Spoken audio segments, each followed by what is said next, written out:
नमस्कार, आप देख रहे हैं इंडिया वॉइस और मैं हूं आपके साथ श्रुति अंगद। बुलेटिन करेंगे शुरुआत, सीधे आपको ले चलते हैं अयोध्या, जहां सीएम योगी आदित्यनाथ लाइव आ रहे हैं। क्या कुछ कह रहे हैं, सुनिए। ऐसा भारतीय था और कौन ऐसा सनातन धर्मावलंबी रहा होगा देश और दुनिया के अंदर जिसकी आंखों में श्रद्धा के आंसू न आए हो, श्रद्धा और सम्मान के साथ प्रभु के श्री चरणों में जिसने अपने आप को पूरा समर्पित न किया हो। और यही तो है हमारी परंपरा, यही परंपरा है जिस पर हर भारतवासी गौरव की अनुभूति करता है। और इसी के बारे में तो हमारे पावन प्रबंध काव्य और पावन ग्रंथ कहते हैं कि दुर्लभम भारतीय जन्म मानुषम तत्र दुर्लभम, यानी भारत की धरती में जन्म लेना दुर्लभ है और उसमें भी मनुष्य के रूप में जन्म लेना तो और भी दुर्लभ है। और यह दुर्लभतम क्षण हम सबको प्राप्त हो रहा है और वह भी हम अपनी आंखों से देखे हैं। काशी में काशी विश्वनाथ धाम, अयोध्या में अयोध्या धाम फिर से त्रेता युग की स्मृतियों को हम सबके सामने जीवंत कर रहा है। आज अयोध्या में क्या नहीं है, रामलला का आगमन हो गया है। रामलला के आगमन के पूर्व अयोध्या के वैभव को, अयोध्या को वापस कराने के लिए कार्य करना पड़ा था। डबल इंजन की सरकार ने उस कार्य को संतों के मार्गदर्शन में आगे बढ़ाया। आज वो पूर्ण हो चुका है। ये लगातार निरंतरता प्राप्त करता रहे। याद रखना, विरासत को विस्मृत करके हम भौतिक विकास को स्थायी नहीं बनाए रख सकते। विरासत और विकास के बीच में एक बेहतर समन्वय होना चाहिए। यज्ञ उसी की प्रेरणा देता है, यानी यज्ञों के पीछे का भाव ही यही है कि उसका एक पक्ष है सांसारिक उत्कर्ष का और दूसरा पक्ष है जीवन में सफलता के लिए मुक्ति प्राप्त हो। सांसारिक उत्कर्ष विरासत को बनाए रख करके भारत की परंपरा अपने इष्ट देवों से, भारत के पावन धर्मस्थलों से, मानव बिंदुओं से जो हमारे आदर्श हैं, हमारी प्रेरणा है, उनसे प्रेरित होकर के निरंतरता प्राप्त कर सके। और उन मूल्यों और आदर्शों को ध्यान में रख करके जब हम आगे बढ़ेंगे तभी भारत बना रहेगा। और ये हमारा सौभाग्य है कि आज प्रधानमंत्री मोदी जी के नेतृत्व में पूरा देश अपनी विरासत का अछोड़े बनाए रखते हुए विकास की एक नई बुलंदियों को छूता हुआ दिखाई दे रहा है। फिर से नया भारत एक विकसित भारत के रूप में आगे बढ़ रहा है। इस विकसित भारत के लिए हम सबको आगे मिलकर के काम करना होगा। और मैं बार बार इस बात को कहता हूं कि अगर विश्व मानवता को बचाना है तो उसका एक ही मार्ग है, वह है सनातन धर्म का सम्मान करो। सनातन धर्म सुरक्षित है तो दुनिया में सब कोई सुरक्षित है। याद रखना, कोई मत और मजहब दुनिया के अंदर ऐसा नहीं है जिसने कहा हो कि सबके कल्याण की बात की है। हमने तो हजारों वर्ष पहले हमारे ऋषियों ने हमें एक ही प्रेरणा दी, अयम निज परोवेति का संदेश दिया है। खबर बढ़ते आगे। झारखंड हाई कोर्ट ने जेएसएससी सीजीएल परीक्षा के अंतिम परिणाम को प्रकाशित करने पर रोक लगा देने के बाद अब फिर से एक और विवाद बढ़ गया है। जेएसएससी सेक्रेटरी की एक ऑडियो क्लिप वायरल हुई है जिसमें सौदे की बात की जा रही है। हाई कोर्ट के फैसले का जिक्र भी किया गया। आंदोलित छात्र संगठन सोशल मीडिया पर क्लिप जारी कर नियुक्ति में धांधली का आरोप लगा रहे हैं। कहा है कि किस प्रकार नियुक्तियों का सौदा हुआ। हालांकि इंडिया वॉइस इसकी पुष्टि नहीं करता है। कोर्ट ने सरकार से पूछा है कि वर्ष 2023 में बनी परीक्षा संचालन अधिनियम के तहत मामले में अब तक क्या क्या कार्रवाई की गई है। अधिनियम के तहत प्राथमिकी और जांच रिपोर्ट में कोर्ट में प्रस्तुत किए जाए। मामले में अगली सुनवाई 22 जनवरी को होगी। तो परीक्षा पर हंगामा भी शुरू है।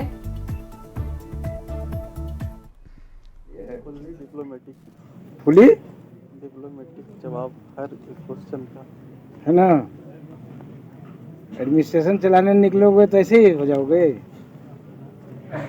कल तुमको आईएएस बनना है, डिप्टी कलेक्टर भी बनना चाहोगे, नहीं बनना चाहोगे?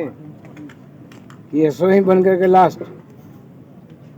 कितना लोग चाहता है डिप्टी कलेक्टर बने?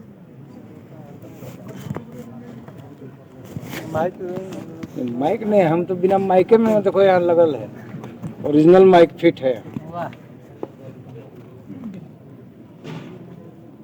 तमन्ना को मरने मत दो। कोर्ट अपना काम कर रहा है, कोर्ट तुम अपना काम करो। कोर्ट बोला कि जाके जेएसएससी में जितना कैंडिडेट आया हुआ सबको भगाओ। इसको फर्स्ट विक्ट्री मानते हो कि फर्स्ट हार मानते हो? First victory. हाँ? गुड साइन है ना? Yes sir. चल रहा होगा सोशल मीडिया में ना? Yes sir. पूरा खुश है? उल्टा कमेंट आ रहा है सर। सबको खुश रहना है संसार में। ऐसा झारखंड प्रदेश का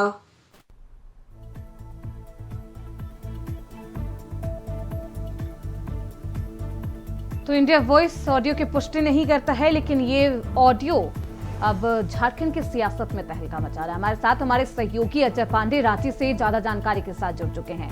अजय, ये ऑडियो अब सामने आया है।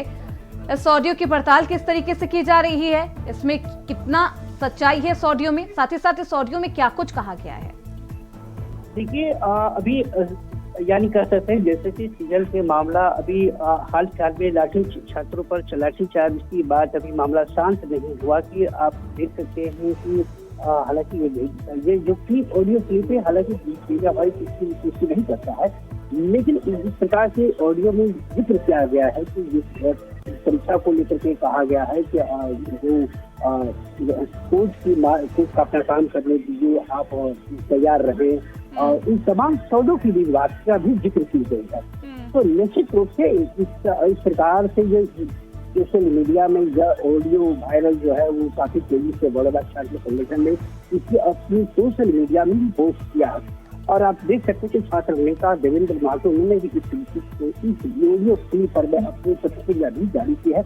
और निश्चित रूप से मुझे लगता है कि इसकी जांच अगर पड़ताल की जाए तो निश्चित रूप से कहीं नहीं एक नया उजागर हो सकता है। हालांकि देखिए, जैसे कि इस मामले को लेकर के परीक्षा लीक को मामले को लगातार वो अपनी नकारता रहा, उन्होंने एक सिरे से खारिज किया कि किसी प्रकार की धांधली नहीं है। लेकिन आप देख सकते हैं कि सितंबर माह में झारखंड दिल्ली गई परीक्षा के बाद जो है लगातार छात्र जो आंदोलन कर रहे हैं, कई बार सड़क प्रदर्शन हुआ, लाठीचार्ज भी हुई, उसके बावजूद भी मामला कोर्ट में न्यायालय में है, और उसके बावजूद भी आप कह सकते हैं कि हाई कोर्ट में हाल फिलहाल में ही इस परीक्षा की अगली प्रकार यानी रिजल्ट पर भी रोक लगाई गई है।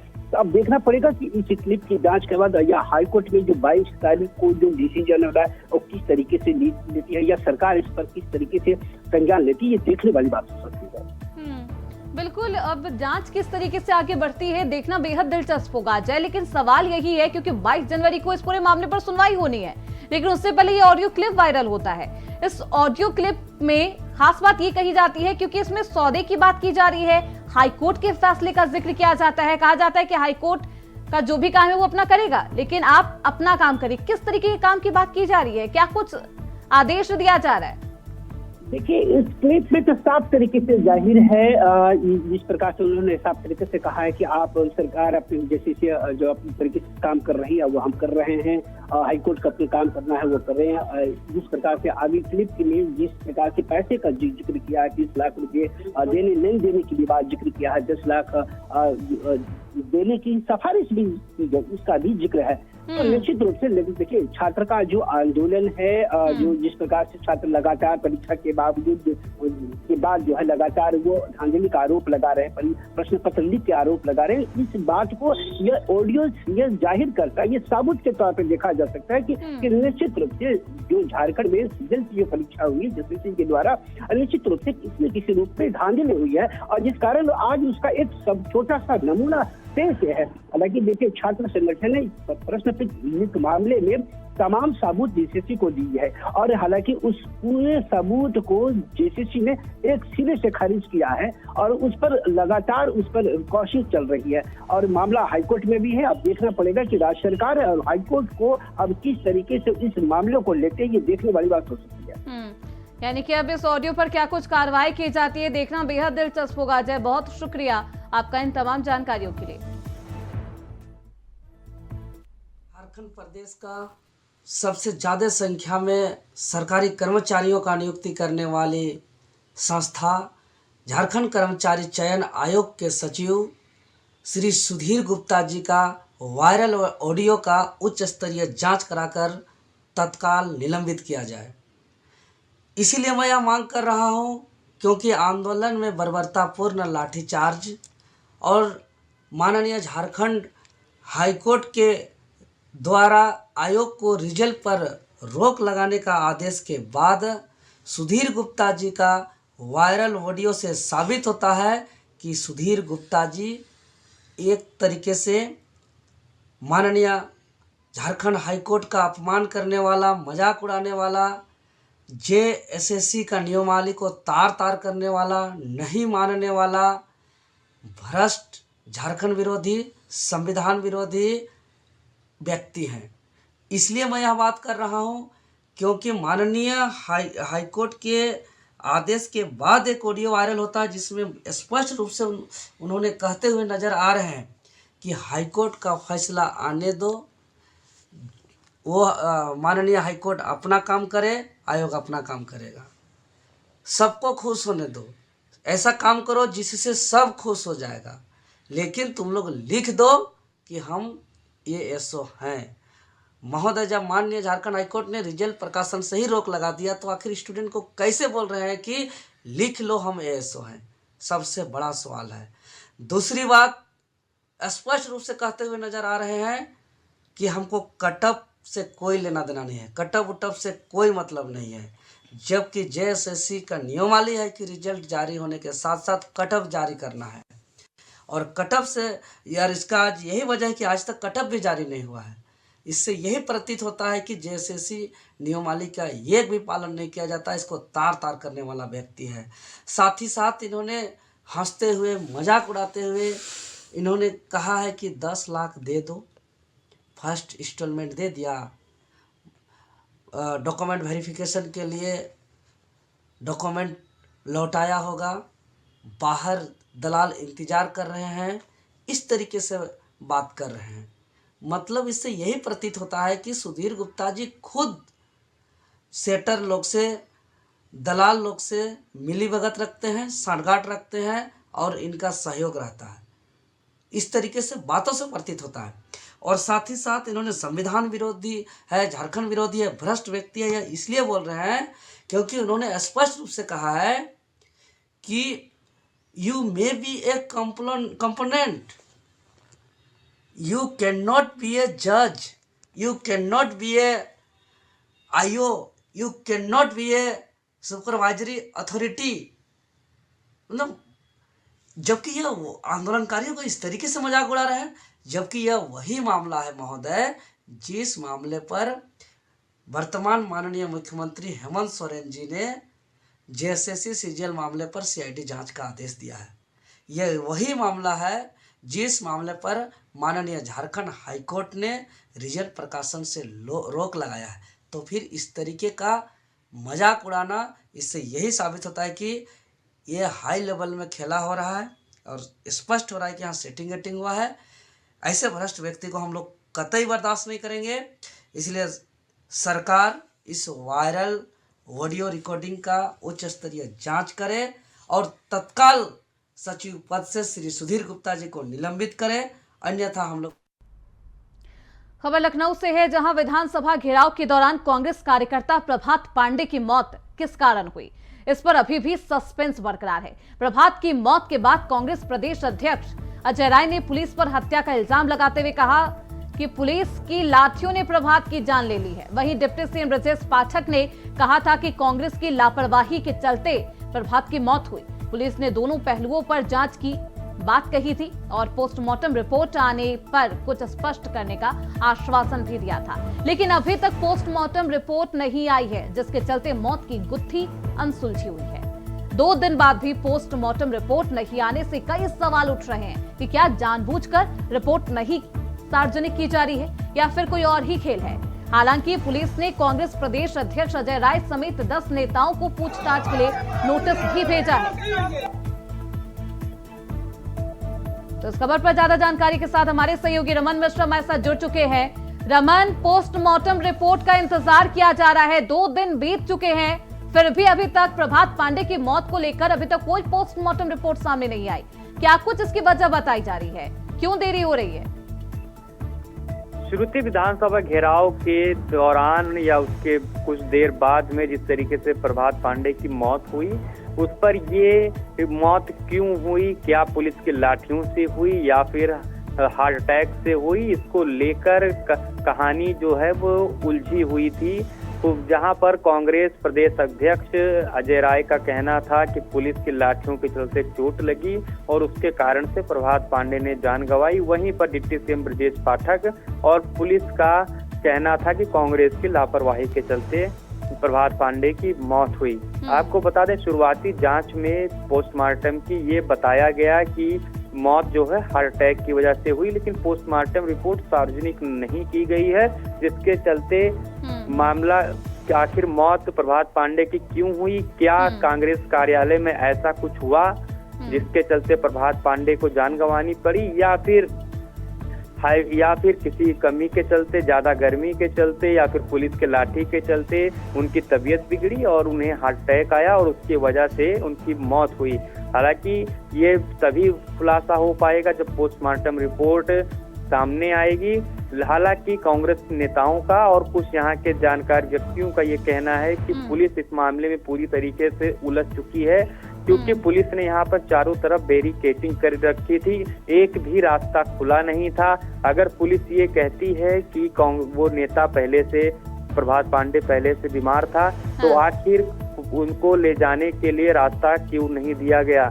साथ में ये भी कहा जा रहा है कि अगर पूर्णतया हार्ट अटैक घोषित कर दिया जाता है तो जिस तरीके से सरकार या पुलिस ये मामला बना रही है कि मौत कहीं ना कहीं संदिग्ध है, कांग्रेस के नेताओं से पूछताछ कर रही है, अगर हार्ट अटैक अगर सामने आ जाता है तो जो एंगल कांग्रेस नेताओं का बनाया जा रहा है उस पर पुलिस को पीछे हटना पड़ेगा। ऐसे में पुलिस अधिकारी सोच समझकर काम कर रहे हैं और किस तरीके से इस मामले को एक अलग दिशा देकर निपटाया जाए, कैसे इसको ठंडा किया जाए, इसके चलते पोस्टमार्टम रिपोर्ट को अभी आउट नहीं कर रहे हैं।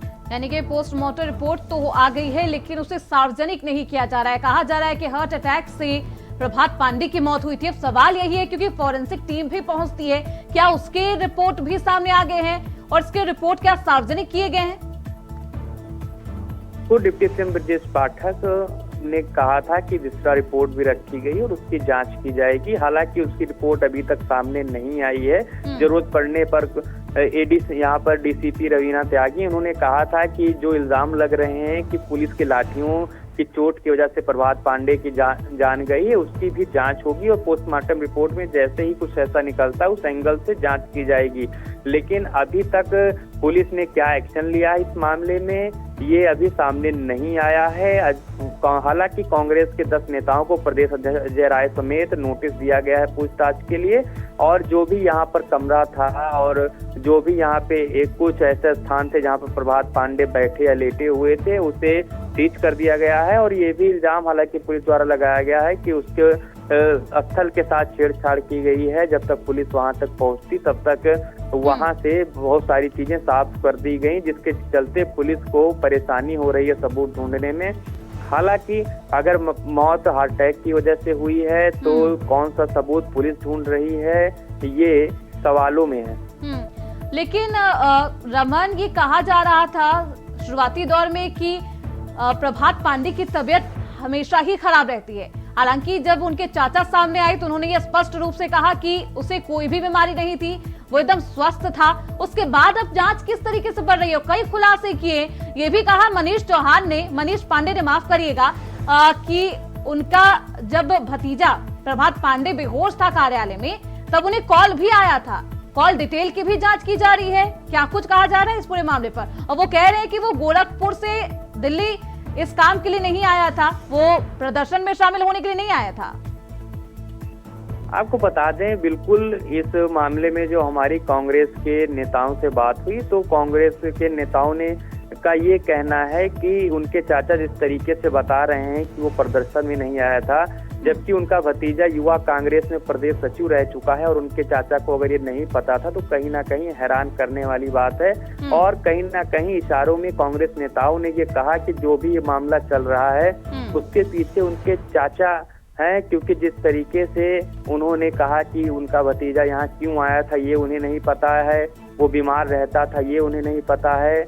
हालांकि जो प्रभात पांडे के पिता हैं उन्होंने तो अपने बयान में ये कहा कि वो किसी को दोषी नहीं मानते हैं, उनके कर्म का दोष है, लेकिन उनके चाचा का जो बयान है वो पुलिस कोर्ट कर रही है और उसके आधार पर जांच कर रही है। आपको बता दें कि प्रभात पांडे के फोन पे उनके चाचा को फोन गया था, उनके चाचा ने किसी व्यक्ति को यहाँ पर भेजा था। इस बात पर कांग्रेस नेताओं का कहना है कि तमाम लोगों की लाठी से पिटाई हुई थी और प्रभात पांडे यहाँ पर आए थे, अगर वो बैठे हुए थे तो उससे कांग्रेस नेताओं को कैसे पता चलेगा कि उन्हें कोई उनके शरीर में दिक्कत है। अगर कांग्रेस नेताओं को जैसे ही ये पता चला कि उन्हें दिक्कत है, वो अपनी गाड़ी से लेकर भागे और अस्पताल पहुंचे। हालांकि वह प्रभात पांडे को बचा नहीं पाए, जिसके चलते कांग्रेस बहुत ज्यादा दुखी और परेशान है। यानी कि प्रभात पांडे की मौत पर अभी भी सस्पेंस बरकरार है। रिपोर्ट के सार्वजनिक होने का इंतजार किया जा रहा है, तभी जो अनसुलझी गुत्थी है रमन, वो सुलझती हुई नजर आएगी। अब क्या कुछ अलग खुलासे सामने आते हैं इस पूरे मामले पर, देखना बेहद दिलचस्प होगा। बहुत शुक्रिया रमन आपका इन तमाम जानकारियों के लिए। वहीं अब आपको सीधे ले चलते हैं हरिद्वार, जहां सीएम पुष्कर सिंह धामी लाइव आ रहे हैं। क्या कुछ कह रहे हैं, सुनिए। हरिद्वार में भी, जनपद हरिद्वार में भी अनेक विकास कार्य गतिमान हैं, जहां एक और हरिद्वार के अंदर निर्मित हो रहे मेडिकल कॉलेज का निर्माण कार्य अपने अंतिम चरण में पहुंच चुका है। वहीं लालधाम क्षेत्र में मॉडल डिग्री कॉलेज की स्थापना की गई है। ग्रामीण क्षेत्र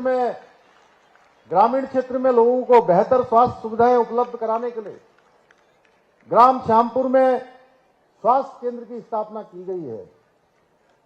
धर्म नगरी हरिद्वार को भी श्री काशी विश्वनाथ, जहां हमारे प्रधानमंत्री मोदी जी के नेतृत्व में भव्य काशी और दिव्य काशी बनाने का काशी का कॉरिडोर बनाया गया है।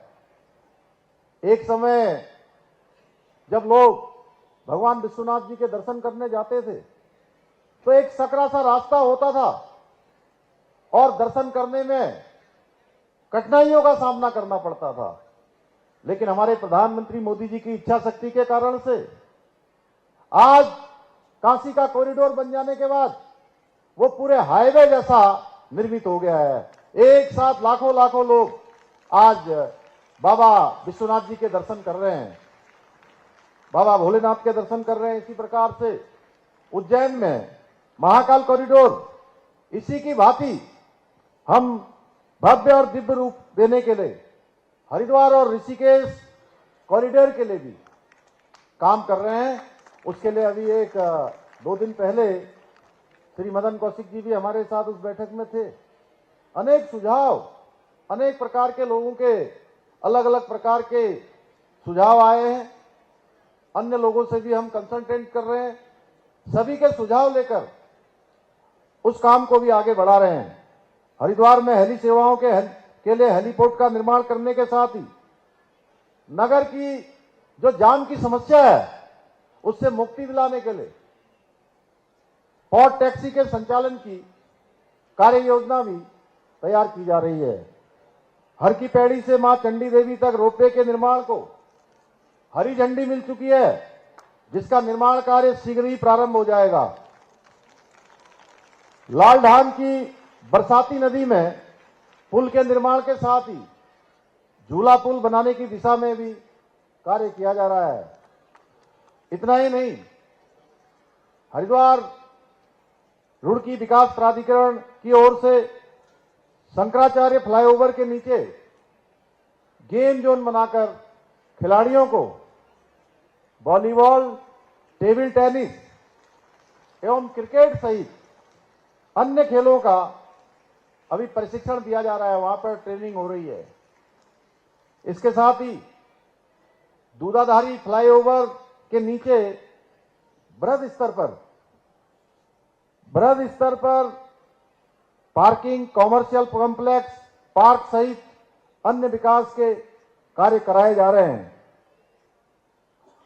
आप सभी जानते हैं कि पहले की सरकारों के समय में कांवड़ पटरी मार्ग पर हमेशा अस्थायी कार्यों को प्राथमिकता दी जाती थी। तो आप सुन रहे थे सीएम पुष्कर सिंह धामी को। इसी के साथ इस बुलेटिन में बस इतना ही। देखते रहिए इंडिया वॉइस।